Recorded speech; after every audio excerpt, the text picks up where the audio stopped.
Why being too nice destroys your life. Have you ever felt it?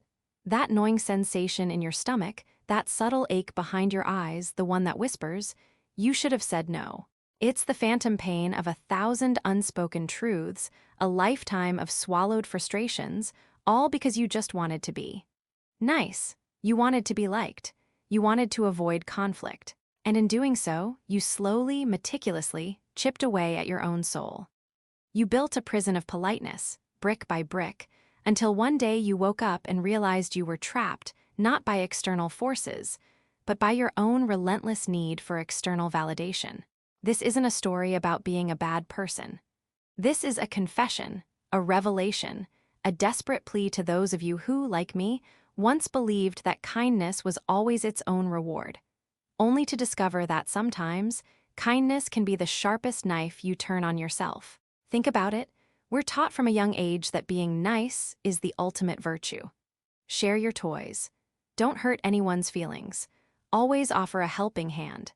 And while these are beautiful sentiments, the line between genuine compassion and self-sabotaging compliance is incredibly thin, often imperceptible until you're already drowning. We mistake niceness for goodness, and in that fatal miscalculation, we open ourselves up to exploitation, resentment, and a profound loss of self. Consider Sarah. Sarah was the epitome of nice. If a friend needed a ride at 3 a.m., Sarah was there, no questions asked, even if she had an early shift.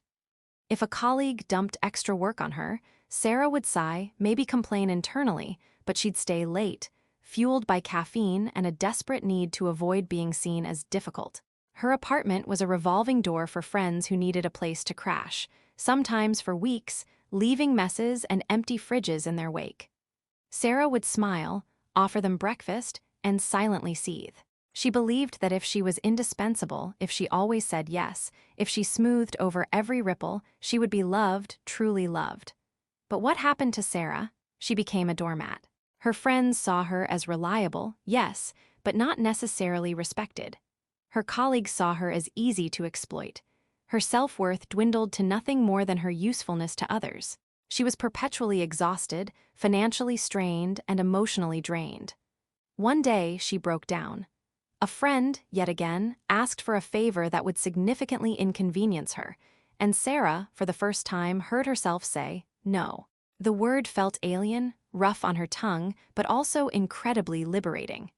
The friend was surprised, a little annoyed, but the world didn't end. And in that tiny act of self-preservation, Sarah began to reclaim herself. This isn't about becoming a cruel or uncaring person. It's about understanding the insidious difference between genuine empathy and performative niceness. Genuine empathy comes from a place of strength, of self-awareness. It allows you to offer help, support, and understanding without sacrificing your own well-being. Performative niceness, on the other hand, is born of fear, fear of rejection, fear of disapproval, fear of being alone. It's a mask we wear, hoping it will make us palatable, lovable. But masks are suffocating, aren't they? When you're too nice, you allow others to set your boundaries, or rather, to completely obliterate them. You become a passive participant in your own life, constantly reacting to the demands and expectations of others. You neglect your own needs, your own desires, because satisfying someone else's immediate gratification feels like a higher priority. This leads to profound resentment. You start to resent the people you're being nice to, even though they're often just responding to the signals you're sending. And most tragically, you begin to resent yourself for not having the courage to speak your truth. The truth is, true connection isn't built on endless compliance. It's built on authenticity, on mutual respect, on the ability to be vulnerable and honest, even when it's uncomfortable. When you constantly hide your true feelings, when you suppress your opinions to avoid disagreement, you deny others the chance to truly know you. You build relationships based on a carefully curated facade, and those relationships will always feel shallow, ultimately unsatisfying. What happens when you stop being too nice? You might face some initial pushback. Some people in your life might have grown accustomed to your endless accommodating nature, and they might not like it when you start asserting yourself. This is where courage comes in.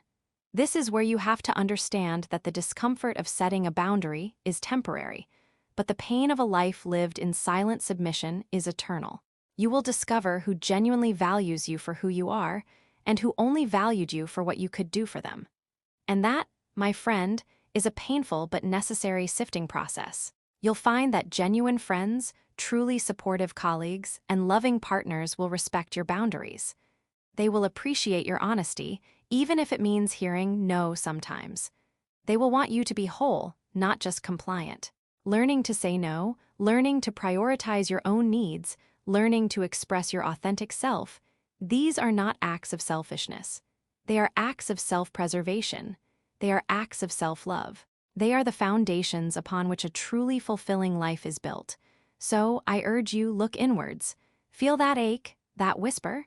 It's your authentic self trying to break free from the prison of politeness. Give it a voice. Because the world doesn't need more nice people, it needs more real people. It needs you fully, fiercely, and authentically you.